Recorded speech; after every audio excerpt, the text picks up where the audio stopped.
private investors are playing a major role in building the full fiber infrastructure in Europe. I have the pleasure to welcome on stage Cristina Gonzales, Managing Director at KKR. Hello, everyone. Big room. Great to see so many people focused on fiber today. I wanted to start with two key observations to set the scene a little bit. The first one is that fiber as an asset class is much better understood today than it was 5 years ago and certainly 10 years ago. Even back then, there's no question that the long game was going to be fiber. And we have heard from Vincent, connectivity, speed, efficiency, and cost. There's no question about that.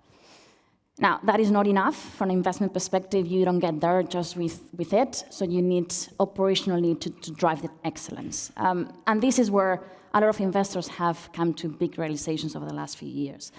Some key lessons, learned some of them for some people the hard way. But the reality is that, one, rolling fiber at pace and within budget is not easy.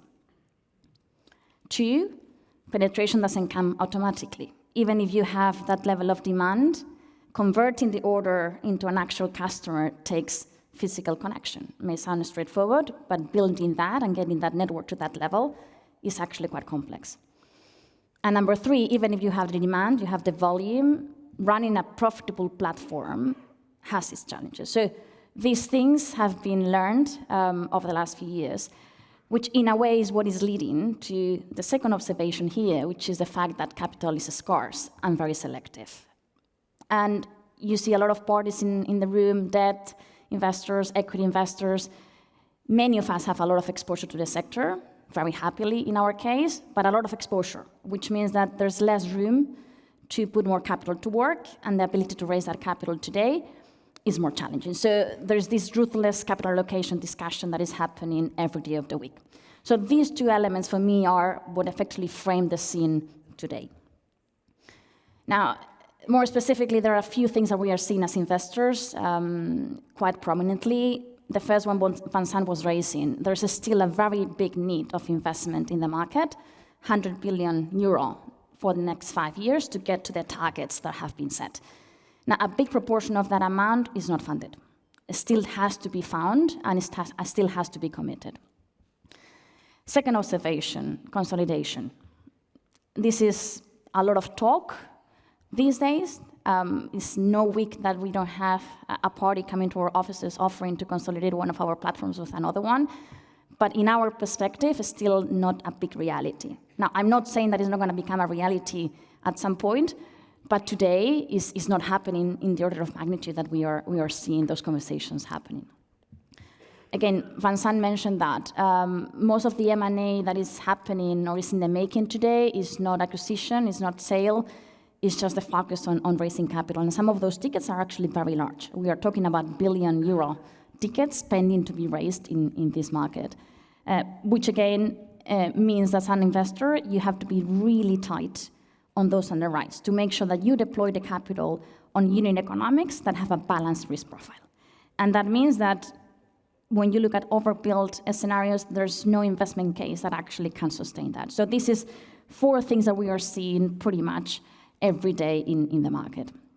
Now, I think a few people in the room will be curious to hear what makes an interesting investment opportunity for a platform like ourselves. Now, the good news is that, as I was mentioning, we have 10 fiber investments on the ground today, and we very much continue looking to deploy in that segment. So, in summary, there are 3 key elements that we look for. First one is all about downside protection. And then you have that first pillar and build from it. So the very first discussion when we look at any opportunity, not only fiber, but general infrastructure, is what is the probability of me not getting the capital back that I put on day one? And that is the holy grail. As an infra investor, there's nothing worse than having capital impairment. And to be clear, there's not one size that fits all. It's not a magic recipe. You can achieve this by de-risking demand with an aggregation. You can have an anchor tenant giving a long-term commitment. You can have the migration from copper to fiber. But you need that first pillar that gets you comfortable with the downside protection and then build from there. Again, sounds simple, but we are aiming for high return rates that don't come automatically. So what do we think is the secret recipe? The secret recipe is to look for complexity, buy that complexity, and then sell the simplicity. Now, importantly, complexity is not outsized risk. It's not taking undue market risk or too much volatility. It's be able to look at something that has that core pillar of downside and protection and be able to untangle the different drivers. This can be a very big carve-out of a corporate that is like separating the netco. It can be very substantial greenfield project like the one we set up in the Netherlands, where we invested behind a company that didn't exist. We had a 1.5 million homes passed plan that we built from scratch. Or it can be a big transition from one technology to another. So looking at that complexity, breaking down the risks and working on that, and effectively be able to put to the market at the end something that is very simple with a ribbon on top that a lot of parties are going to be happy by. And the third key element from our perspective is partnership. And partnership in different aspects. Partnering with big corporations that are our choice, and we become their partner of choice. Again, my job is to spend money. I mean, I don't need to break my equity ticket. The more money I spend, the better my platform does, right? So I do partner with big corporates because I see value in that. Because we can complement each other. Because we look at exam questions. What is the strategy in the next 5 years? How can a financial investor like KKR supplement and complement that partnership? And we do that on a repeat basis.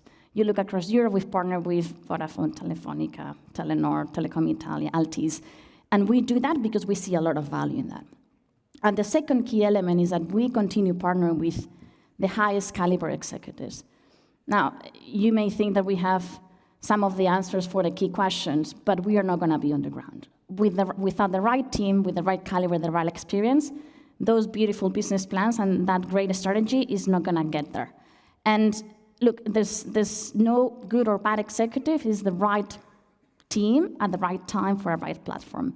And we spend a lot of time with a select group of executives that we continue partnering over time. So in summary, this is what we see as the secret sauce for us to look and focus and gain conviction in a particular investment. Now, I'm not going to lie, there's a lot of noise in the fiber market. You can argue that in some aspects there's a bit of panicking. And you can see why, right? There are sort of those assumptions that didn't go according to plan. There's a lot of capital on the ground that is not risked. But we are contrarians. We don't think that everything is gloomy out there. We do have more than $30 billion invested in digital. When you look at the last investment fund that we are deploying right now, our last 2 investments are big fiber platforms, one in Europe and the other one in the US, very recent. And those represent some of our largest investments ever in infrastructure, not only in fiber or digital. And if I look at my pipeline, there are real life fiber projects in there.